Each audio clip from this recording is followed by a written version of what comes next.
دیکھیے کسی نے نہیں ہوئی اتنی توفیق. چلو بسم اللہ الرحمن الرحیم.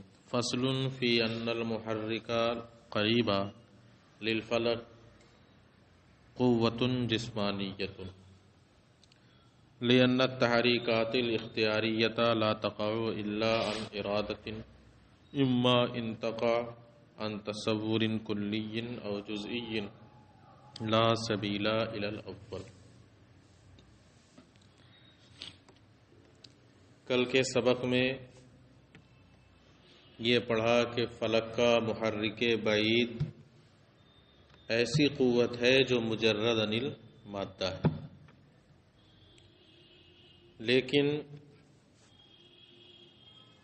یہ جو قوت ہے مجرد عن المادہ یہ تصور کلی کے لیے یعنی غیر متناہی جو حرکات ہیں ان کے لیے محرک بعید ایسی قوت ہے جو مجرد عن المادہ ہے، لیکن جو جزئی حرکتیں ہیں، کون سی جزئی حرکتیں، خاص حرکتیں، اس کے لیے قوت جسمانی کا ہونا بھی فلک کے لیے ضروری ہے. یعنی صرف مجرد عن المادہ قوت ہی سے حرکت کا صدور نہیں ہوگا، بلکہ اس کے ساتھ ساتھ قوت جسمانی بھی چاہیے فلک کو، تب جا کے حرکت کا صدور ہوگا. اس کو اس طرح سمجھو، فلاسفہ کے مذہب کے اعتبار سے ہر جسم کے لیے دو قوتیں ہیں، جیسے ہمارے لیے بھی دو قوتیں ہیں.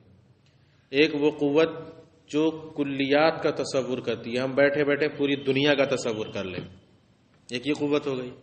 اور ایک قوت ایسی ہے ہمارے اندر جو جزیات کا تصور کرتی ہے، اس کا کر لیا، اس کا کر لیا، الگ الگ یہ جزی ہوئی کہ نہیں، ایک خاص خاص چیز، تو یہ دوسری قوت ہے. ٹھیک ہے. اسی طرح فلک کے اندر بھی دو قوت ہے، ایک مجرد عن المادہ جو غیر متناہی حرکتوں کے لیے چاہیے، اور خاص جو حرکتیں ہیں 1 2 3 جو یہ اس طرح حرکتیں ہوں گی فلک کی، اس کے لیے چاہیے کون سی دوسری والی قوت، قوت جسمانی. جزئی جو حرکتیں ہیں 1 2 3 خاص خاص حرکتیں، ان کے لیے کون سی قوت چاہیے، قوت جسمانی.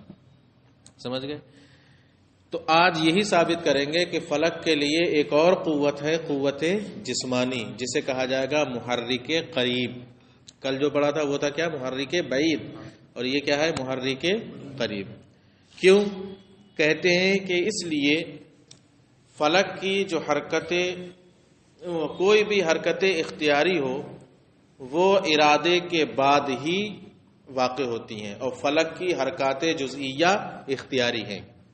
فلک کی کیا ہے، حرکت جزئیہ کیا ہے، اختیاری ہے، اور ہر حرکت اختیاری ارادے کے بعد ہی پائی جاتی ہے، اور ارادہ تصور کے بعد پایا جاتا ہے. اب میں آپ کو ایک زندہ مثال دوں. آپ کہیں جانا چاہتے ہیں، کیا کرنا چاہتے ہیں، مثال کے طور پر آپ کو اعظم گڑھ جانا ہے، تو اعظم گڑھ جانے سے پہلے ذہن میں اس کا کیا آئے گا، ایسے راستہ ہے سٹھیا ہو کے، اس کی جزوی تصورات ہوتے چلے جائیں گے، حدود جو حدیں ہیں اعظم گڑھ کی حدیں ذہن میں آ جائیں گی کہ ایسا شہر ہے، یہ آ گیا. اس کے بعد یہ تصور ہو گیا، اب ارادہ ہوگا کہ ہاں چلا. اب جب ارادہ بنے گا تب کیا شروع ہوگی، حرکت. جب ارادہ ہو گیا تبھی حرکت شروع ہوگی، کہ جیسے سوچا فوراً اعظم گڑھ چل دیے، نہیں. جب بھی کوئی فعل اختیاری کرنا، کوئی بھی حرکت اختیاری کرنا ہوگی تو پہلے اس کا کیا ہوگا، تصور، اور تصور کے بعد اب ارادہ ہوگا، اور ارادے کے بعد کیا ہو جائے گی، حرکت شروع ہو جائے گی. میں نے اس کی مثال دی، آپ کو جانا ہے تو پہلے ہی آپ کے ذہن میں گھومنے لگے گا اعظم گڑھ، راستہ گھومنے لگے گا جزوی اعتبار سے، ادھر سے ایسے جانا ہے، یہ شہر ہے. اور اس کے بعد پھر آپ کا ارادہ بنے گا، یعنی شوق پیدا ہوگا کہ جانا ہے کہ نہیں جانا ہے. یا مثال کے طور پر کوئی کام آپ کو کرنا ہے، اس کا تصور ہوا، تصور ہوتے ہی اب ذہن میں یہ آئے گا کہ یہ مضر ہے کہ مفید ہے، کیا ہے، مضر یا مفید، یہ بھی ہو جائے گا. اب آپ کا ذہن شوق کہے گا کہ کروں یا نہ کروں، مضر ہے تو نہ کروں اور مفید ہے تو کروں. اب جا کے آپ کی حرکت شروع ہوگی. تو کوئی بھی حرکت اختیاری ہو وہ تصور کے بعد ہی ہوتی ہے، اور تصور ارادے کے بعد ہوتا ہے. یعنی مسئلہ یہ ثابت ہوا کہ ہر فعل حرکت اختیاری کے لیے تصور کا ہونا ضروری ہے، اور فلک کی بھی جو حرکات جزئیہ ہیں وہ کیا ہیں؟ اختیاری ہیں. تو اب اس کے لیے بھی کیا ہونا چاہیے؟ تصور ہونا چاہیے کہ نہیں ہونا چاہیے؟ فلک کی جو حرکات جزئیہ ہیں، تو اب فلک کا جو محرک کے قریب ہے جو حرکت جزئیہ کرائے گا، اس کے لیے بھی ایک تصور کا ہونا ضروری ہے کہ کیوں کوئی بھی حرکت اختیاری بغیر تصور کے ہو ہی نہیں سکتی. پہلے آپ کے ذہن میں تصور آئے گا تب آپ کچھ کرنا شروع کریں گے. ٹھیک ہے، تو ثابت ہو گیا کہ ہاں فلک کے محرک کے قریب کے لیے تصور ہوگا. اب یہ تصور کلی ہوگا یا جزئی ہوگا، یہی آنا. تصور کلی ہوگا یا جزئی ہوگا. ہم کہتے ہیں کہ یہ تصور جزئی ہے. یہ کیا ہے؟ تصور جزئی ہے. اور ہر وہ شے جس کے لیے تصور جزئی ہو وہ جسمانی ہوتی ہے. وہ قوت کیا ہوتی ہے؟ قوت جسمانی. لہذا فلک کا محرک کے قریبی کیا ہوگا؟ قوت جسمانی ہوگا. اب رہا یہ مسئلہ کہ ہر وہ شے جس کے لیے قوت جسمانی ہوتی ہے وہ جس کے لیے تصور جزئی ہو وہ قوت جسمانی ہوتی ہے. یہ دلیل آپ کو دینا ہے. اس سے پہلے ایک چیز اور سن لو تصور ہی کے بارے میں، کہ جب یہ ثابت ہو گیا کہ فلک کے محرک کے قریب کے لیے تصور کا ہونا ضروری ہے، تو اب یہ تصور یا تو جزئی ہوگا یا کلی ہونا باطل ہے. کلی ہونا باطل. کیوں؟ کیونکہ تصور کلی کے لیے تو ساری حرکتوں کی نسبت کیا ہے؟ برابر ہے کہ نہیں برابر ہے؟ تو اب جب ساری حرکتوں کی طرف کلی کی نسبت برابر ہے تو خاص حرکت کا ہونا اور دوسری کا نہ ہونا یہ تو ترجیح بلا مرجح ہوگی نا. جب ساری حرکتیں اس نسبت میں برابر ہے تو سب کو ہو جانا چاہیے تھا. یہ کیا ضرور اس کو چھوڑا، یہ والی ہو رہی ہے، یعنی پہلی ہو رہی ہے دوسری نہیں ہو رہی ہے، پھر دوسری ہو رہی ہے تیسری نہیں ہو رہی ہے، پھر تیسری ہو رہی ہے چوتھی نہیں ہو رہی ہے. حالانکہ ساری نسبتوں کی طرف کلی کا تصور کیا ہے؟ برابر ہے. تو یہ ترجیح بلا مرجح لازم آئے گی. تو ماننا پڑے گا کہ وہ تصور کلی نہیں بلکہ کون سا ہے؟ جزئی. تو ثابت ہو گیا کہ فلک کے محرک کے قریب کے لیے کون سا تصور ہے؟ تصور جزئی. اور جس چیز کے لیے بھی تصور جزئی ہوتا ہے وہ قوت جسمانی ہوتی ہے، مجرد عن المادہ نہیں ہوتی. لہذا فلک کا محرک کے قریب بھی کیا ہوگا؟ قوت جسمانی. اب رہا یہ مسئلہ سنو کہ ہر وہ شے جس کے لیے تصور جزئی ہو وہ جسمانی ہوتی ہے، قوت جسمانی ہوتی ہے. اس کی دلیل سے پہلے اتنا ملا لو. فصل فی ان المحرک القریب للفلک قوت جسمانیہ. یہ فصل اس بیان میں ہے کہ فلک کا محرک کے قریب ایک قوت جسمانیہ ہے. لأن التحریکات الاختیاریہ لا تقع الا عن ارادۃ. اس لیے کہ اختیاری حرکات بغیر ارادے کے واقع نہیں ہوتی. اب اما انتقاء عن تصور کلی، یا تو وہ تصور کلی سے واقع ہوں گی او جزئی، یا تصور جزئی سے. لا سبیل الی الاول. تصور کلی سے ہو ایسا نہیں ہو سکتا. لأن التصور الکلی نسبتہ الی جمیع الجزئیات علی السویۃ. اس لیے کہ تصور کلی کی نسبت تمام جزئیات کی طرف کیا ہے؟ برابر ہے. فلا یقع منہ بعض الحرکات الجزئیہ. تو اس سے بعض حرکات جزئیہ کا واقع ہونا دونا بازن اور دوسرے کا واقع نہ ہونا یہ صحیح نہیں. کیوں؟ وَإِلَّا لَازِمَ التَّرْجِیحُ بِلَا مُرَجَّحٍ. ورنہ ترجیح بلا مرجح لازم آئے گی. فَمَدَّعُ التَّحْرِیکَاتِ الْجُزْئِیَّہ لَهُ تَصَوُّرَاتٌ جُزْئِیَّہ. لہذا تحریکات جزئیہ کے لیے تصورات بھی کون سے ہوں گے؟ جزئی ہوں گے. وَكُلُّ مَا لَهُ تَصَوُّرٌ جُزْئِیٌّ فَهُوَ جِسْمَانِیٌّ. اور ہر وہ شے جس کے لیے تصور جزئی ہے وہ کیا ہے؟ قوت جسمانی ہے. لہذا فلک کا محرک کے قریب بھی کیا ہوگا؟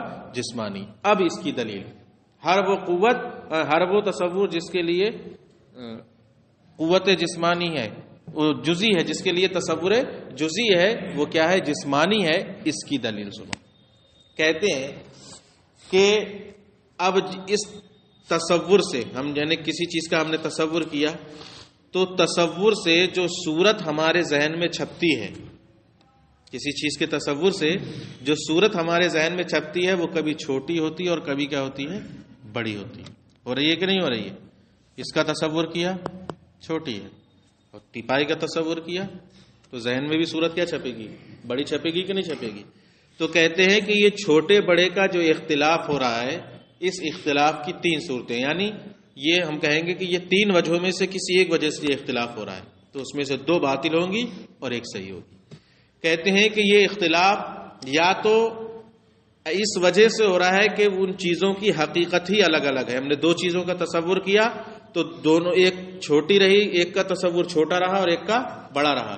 تو یا تو یہ تصور اس لیے چھوٹے بڑے ہو رہے ہیں کہ جس کا تصور کیا ہے اس کی ماہیت، یعنی ماہیت ہی کی وجہ سے تصور بھی کیا ہو رہا ہے، چھوٹا آ رہا ہے۔ مثلا ہاتھی کا تصور کیا بڑا ہے، اور پھر مچھر کا تصور کیا، ٹھیک ہے، تو یہ تو ماہیت ہی چھوٹی بڑی ہو گئی نا، ہاتھی کی ماہیت بہت بڑی ہے، ٹھیک ہے، اور مچھر کی الگ، تو اس کی ماہیت الگ ہے اور اس کی ماہیت الگ۔ تو یا تو یہ کمی اور بیشی اختلاف جو ہے یہ کس کی وجہ سے ہوگا، ماہیت کی وجہ سے ہوگا، یا یہ اختلاف صورت کے چھپنے کا، چھوٹے بڑے ہونے کا اس چیز کی وجہ سے ہوگا جس سے صورت اخذ کی جا رہی ہے، وہ چیز ہی کیا ہوگی، خود چھوٹی بڑی، ماہیت سے نہیں، اس چیز سے جس چیز سے صورت اخذ کی جا رہی۔ مثلا پورا اس کا تصور کیا تو بڑا ہے کہ نہیں ہے، انسان ہے، اور ایک بچے کا تصور کیا وہ بھی کیا ہے، انسان ہی ہے، تو ماخوذ عنہ دونوں ایک ہی ہیں، انسان ہے کہ نہیں ہے، یہ بھی اور وہ بچہ بھی۔ یا ایسے چھوڑو، ایک ناٹا صوفی صاحب کو لے لو چھوٹے سے، اس کو لے لو لمبا، یا اس کو لے لو، دونوں ایک ہی ہے کہ نہیں ہے، اس کا تصور کیا رہے گا، بڑا رہے گا، اور اس کا کیا رہے گا، ایک ہی چیز ہے۔ تو جس سے صورت اخذ کی جا رہی ہے اس کے اختلاف کی وجہ سے ایسا ہو رہا ہوگا، دو ہو گئی۔ یا جہاں صورت جا کر چھپ رہی ہے، مدرک، کیا مدرک، جہاں جا کے صورت چھپ رہی ہے اس مدرک کے چھوٹے بڑے ہونے کی وجہ سے یہ اختلاف ہو رہا ہے، یعنی کسی کے لیے چھوٹا وہ ہے خیال جگہ، اور کسی کے لیے کیا ہے، بڑی ہے۔ یہ تین صورتیں ہیں، پہلی دونوں صورتیں باطل ہوں گی، پہلی دونوں صورتیں باطل۔ پہلی والی صورت یعنی ماہیت کی وجہ سے اختلاف ہو تو کہتے ہیں ماہیت کے اختلاف کی بحث ہی نہیں چل رہی ہے، ہم بحث کر رہے ہیں اس صورت میں جب دونوں چیزیں ایک ہی نوع کی ہوں، اور مچھر اور ہاتھی کا نوع کے ہیں، ہاتھی کی نوع الگ اور مچھر کی نوع کیا ہے، الگ ہے، پہلی صورت باطل۔ لہذا دو ماہیتوں سے تصور کو لیا جائے، چھوٹا بڑا سمجھا جائے، یہ نہیں ہو سکتا۔ یا دوسری والی صورت ماخوذ عنہ کے اعتبار سے، چھوٹے بڑے انسان ہیں، ناٹے لمبے انسان ہیں، اس کے اعتبار سے کہتے ہیں نہیں، بعض دفعہ تو ہم چھوٹے بڑے کا تصور کرتے ہیں اور جس سے لے رہے ہیں وہ ہوتا ہی نہیں ہے دنیا میں، جیسے جبل یاقوت، یاقوت کا پہاڑ ہے، تصور لے رہے ہیں کہ نہیں لے رہے ہیں اس کا، اور ایک چھوٹا لے لیا ایک بڑا لے لیا، تو ماخوذ عنہ کے اعتبار سے بھی اختلاف نہیں ہو سکتا۔ کیوں؟ کیونکہ کبھی کبھی تو ہم تصور کرتے ہیں چھوٹا بڑا اور چیز دنیا میں ہوتی ہی نہیں ہے، تو ماخوذ عنہ ہے ہی نہیں، لہذا اس کے اعتبار سے بھی نہیں ہوگا۔ تو کہتے ہیں تیسری صورت بچی کیا، جہاں جا کے یہ تصور چھپ رہا ہے، یہ صورت چھپ رہی ہے، وہی کیا ہے، چھوٹی بڑی ہے، تو کسی کے لیے چھوٹی ہے جگہ ہے اور کسی کے لیے بڑی، گویا کہ کیا ہو گئی، منقسم ہو گئی کہ نہیں منقسم ہو گئی۔ تو جو چھوٹی والی ہے وہ بڑی کے مغائر ہوگی کہ نہیں مغائر ہوگی، تو وہ ایک الگ ہو گئی اور یہ والی ایک الگ تقسیم ہو گئی، اور جو بھی تقسیم کو قبول کر لے وہ کیا ہوتا ہے، جسمانی ہوتا ہے، جو تقسیم کو قبول کرے وہ کیا ہوگا، جسمانی ہوگا، لہذا قوت اس کی کون سی رہے گی، قوت جسمانی رہے گی۔ سمجھ میں آ گیا، ملاؤ۔ ہاں، وَكُلُّ مَا لَهُ تصور جزئی، اور ہر وہ شے جس کے لیے تصور جزئی ہو فہو جسمانی، وہ کیا ہوتی ہے، جسمانی ہوتی ہے۔ اب دلیل شروع ہوئی، لأن صورت الجزئیہ ترتسم، اس لیے کہ جزئی صورت ذہن میں چھپتی ہے، وہی اصغر، کبھی وہ چھوٹی ہوتی ہے، وہ ترتسم، اور پھر چھپتی ہے، وہی اکبر، اور وہ کیا ہوتی ہے، بڑی ہوتی ہے۔ فإما أن يكون الاختلاف في الصغر والكبر لاختلاف الصورتين بالحقیقت، تو کہتے ہیں اب یہ چھوٹے بڑے ہونے کا جو اختلاف ہے، یا تو دونوں صورتوں میں حقیقت کے اعتبار سے یہ اختلاف ہوتا ہے، وہی ہاتھی اور مچھر والی مثال، ان کی حقیقت میں اختلاف ہے اس لیے صورتیں بھی کیا ہو گئیں، مختلف ہو گئیں، یا تو اس وجہ سے اختلاف ہوگا، او لاختلاف الماخوذ عنہ الصورتان بالصغر والکبر، یا ماخوذ عنہ جس سے دونوں صورتیں لی گئیں اس میں چھوٹے بڑے ہونے کے اختلاف کی وجہ سے صورتیں بھی کیا ہو رہی ہیں، چھوٹی بڑی ہو رہی ہیں۔ او لاختلافہما فی المحل من المدرک، یا چھپنے کی جگہ کے اختلاف کی وجہ سے دونوں صورتیں کیا ہو رہی ہیں، مختلف ہو رہی ہیں۔ مدرک ترجمہ اس کو، مدرک کی وجہ سے، مدرک کے اختلاف کی وجہ سے صورتیں بھی کیا ہو رہی ہیں، مختلف ہو رہی ہیں۔ لا سبیل الی الاول، پہلے کی کوئی صورت نہیں، لأننا نتکلم فی الصورتین من نوع واحد، اس لیے کہ ہم ایسی دو صورتوں میں بات کر رہے ہیں جو کیا ہو، ایک ہی نوع کی ہوں، اور وہ دو کیا ہے، دو نوع کی ہیں۔ ولا سبیل الی الثانی، اور دوسری کی بھی کوئی صورت نہیں، لأن الصورۃ المختلفۃ بالصغر والکبر لا یجب ان تکون ماخوذۃ من خارج، کیونکہ صغر و کبر کے اعتبار سے مختلف صورت کے لیے ضروری نہیں کہ وہ خارج سے اخذ کی جائے، یعنی ماخوذ عنہ موجود بھی ہو. ہم اب کبھی ایسا بھی کرتے ہیں کہ موجود ہی نہیں ہوتا، وہی جبل یاقوت والا. فتعین القسم الثالث، تو تیسری قسم متعین ہو گئی کہ یہ صورتوں کا اختلاف کس کی وجہ سے ہے؟ مدرک کے اختلاف کی وجہ سے. فتکون الکبیرہ منہا مرتسمۃ فی غیر مرتسمت فیہ صغیرہ، تو کبیرہ اس جگہ چھپے گی، اس کے غیر میں چھپے گی جس میں کہ صغیرہ چھپے گی، یعنی دونوں کی جگہیں کیا ہیں؟ الگ الگ ہیں. فینقسم المدرک، تو لا محالہ مدرک کیا ہو گیا؟ منقسم ہو جائے گا. فی الوضع، وضع میں، وضع میں کیا ہو جائے گا؟ مدرک منقسم. وضع یعنی ایک ادھر ایک ادھر. فما ھذا شانہ، اور جس کی یہ شان ہو کہ وہ منقسم ہو جائے، فہو جسمانی جن، وہ کیا ہوتا ہے؟ جسمانی ہوتا ہے. وہ المطلوب، یہی ہمارا مطلوب ہے. لہذا فلک کا محرک کے قریب بھی کیا رہے گا؟ جسمانی رہے گا. بس ٹھیک ہے.